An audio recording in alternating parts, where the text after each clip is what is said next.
Hello student, कैसे हैं आप सब। मैं ठीक हूं और मैं आशा करता हूं कि आप सब भी ठीक होंगे। जैसा कि आप जानते हैं इस समय हम टेंस के बारे में पढ़ रहे हैं। तो आज हम पढ़ेंगे फ्यूचर परफेक्ट कंटीन्यूअस टेंस। क्या पढ़ेंगे? Future perfect continuous tense. तो हमने कहा था कि हम एक चार्ट के माध्यम से पढ़ा रहे हैं। तो आप इसे लिखेंगे इंट्रो। आपको ये शब्द हर बार बोलना है जिन वाक्यों के अंत में। तो आप बोलेंगे जिन वाक्यों के अंत में रहा होगा, रही होगी, रहे होंगे तथा समय भी दिया रहता है। आप इसे प्लस नहीं बोलेंगे, आप इसे तथा बोलेंगे।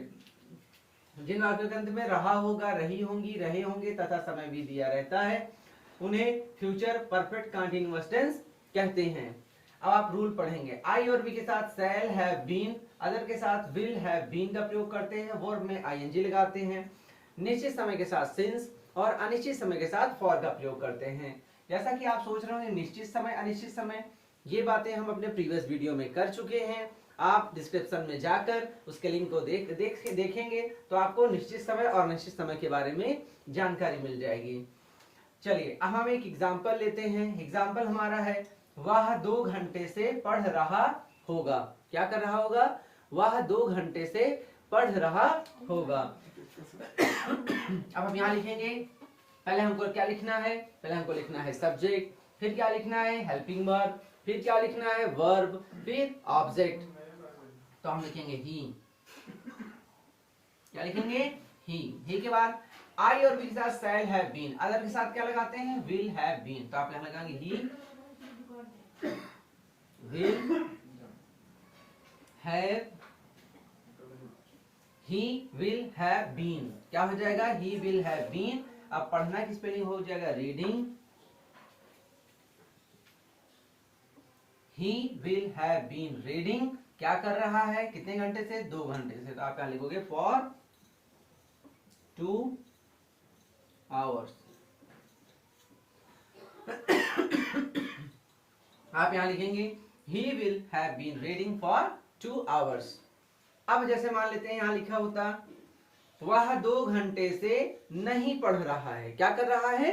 नहीं पढ़ रहा है। अगर लिखा है नहीं पढ़ रहा है और अगर ऐसी हेल्पिंग वर्ब दी है जहां पर जहां पर तीन हेल्पिंग वर्ब वाला होता है, हम ऐसी जगह पर पहले के बाद नॉट का यूज करते हैं। पहले के बाद हम नॉट लगा देंगे। तो हम यहां लिखेंगे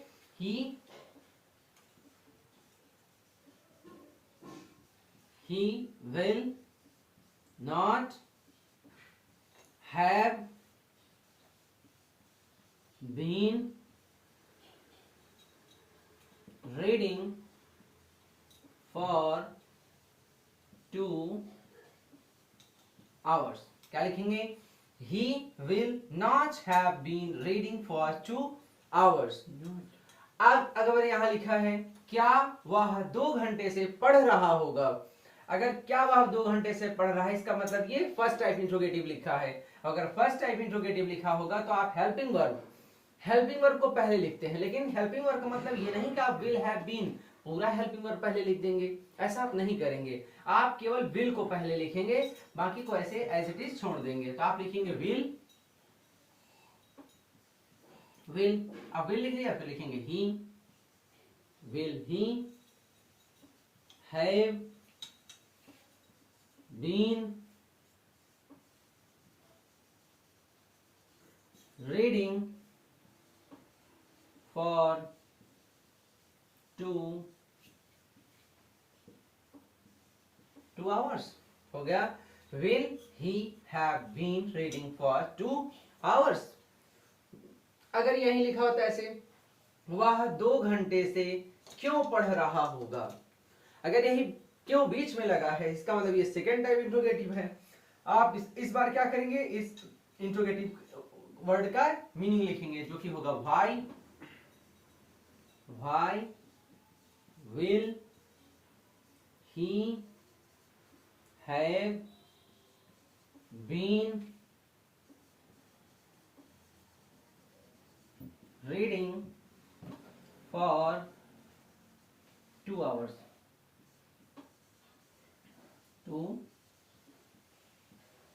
2 hours। आप यहां लिखेंगे Why will he have been reading for 2 hours। अब मान लेते हैं कि यहाँ पर लिखा होता वह 2 घंटे से क्यों नहीं पढ़ रहा होगा। अगर यहाँ पर क्यों नहीं लिखा है तो आप क्या लिखेंगे, why will he not have been reading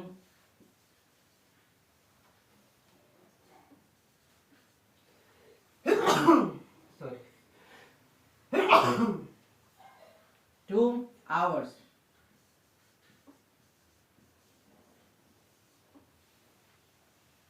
अब यहां पर मान लेते हैं कि यहां पर कुछ भी आपका सब्जेक्ट लिखा हो, जैसे मान लेते हैं यहां पर आई और वी के सिवा आप यहां पर सब्जेक्ट कुछ भी लिख देंगे, और आप चाहे जो सब्जेक्ट लिखेंगे आप देखेंगे आप केवल ही को चेंज करेंगे। भाई द वे, अगर किसी का नाम लिखा होता तो आप ही की जगह पर क्या करेंगे, उसका नाम लिख देंगे।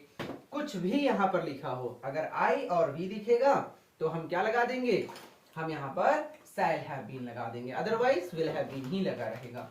अब हम एक और दूसरा एग्जाम्पल लेंगे, फिर उस एग्जाम्पल के माध्यम से इस बात को समझेंगे।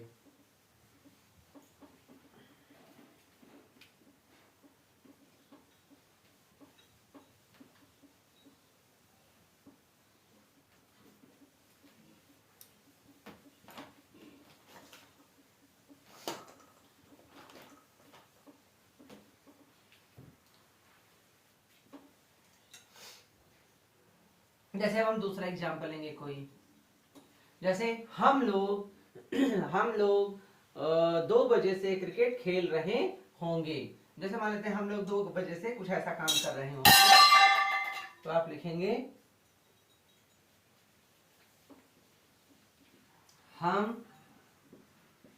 हम लोग। आप चाहे तो यहाँ पर 2 बजे के बजाय सिंस सोमवार या मंगलवार भी ले सकते हैं, क्योंकि मंगलवार भी सर्टेन टाइम पर आता है। हम लोग सोमवार से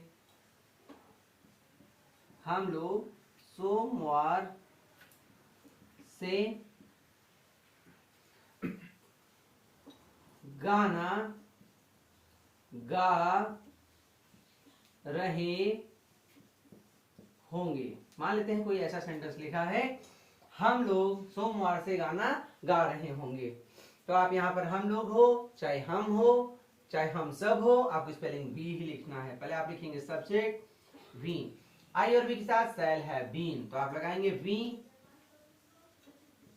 शैल हैव बीन। अब क्या हो गया, वी शैल हैव बीन। अब क्या लिखेंगे, गाना गा रहे होंगे, we shall have been singing a song, we shall have been singing a song. अब सोमवार से तो सोमवार, तो आप यहां लिखेंगे सिंस मंडे। आप क्या लिख देंगे, we shall have been singing a song since Monday. हम यहाँ पर सॉन्ग क्यों लिख रहे हैं, इस बात को हम पहले बता चुके हैं। अगर यही होता हम लोग सोमवार से गाना नहीं गा रहे होंगे, तो आप लिखते we shall not have been singing a song since Monday। आप यहां लिखते we shall not have been singing a song since Monday। अगर ये फर्स्ट टाइप इंट्रोगेटिव होता, फर्स्ट टाइप इंट्रोगेटिव में जैसे हम लोग सोमवार, यहां पर होता क्या हम लोग सोमवार से गाना गा रहे होंगे, तो आप यहां लिखते shall, आप shall को पहले लिख देते हैं, shall we have been singing a song since Monday। तो आप यहाँ लगा देते हैं क्वेश्चन मार्क। ये फर्स्ट टाइप आपका हो गया। अगर यही होता हम लोग सोमवार से गाना क्यों गा रहे होंगे, आप कुछ नहीं करेंगे, आप इस बार इंट्रोगेटिव वर्ड पहले लिख देंगे तो हो जाएगा why shall we have been singing a song since Monday। आप क्या लिखेंगे? Why shall we have been singing a song since Monday। अगर यही लिखा होता हम लोग सोमवार से गाना क्यों नहीं गा रहे होंगे, मतलब ये इंट्रोगेटिव और निगेटिव होता, या जिसे हम अपनी भाषा में यहाँ के ट्रांसलेशन सीखते वक्त हम कह रहे हैं थर्ड टाइप इंट्रोगेटिव होता, तो आप लिखते हैं why shall we not have been singing a song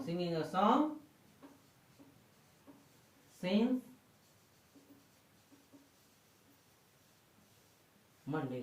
तो आप लिखते हो why shall we not have been singing a song since Monday।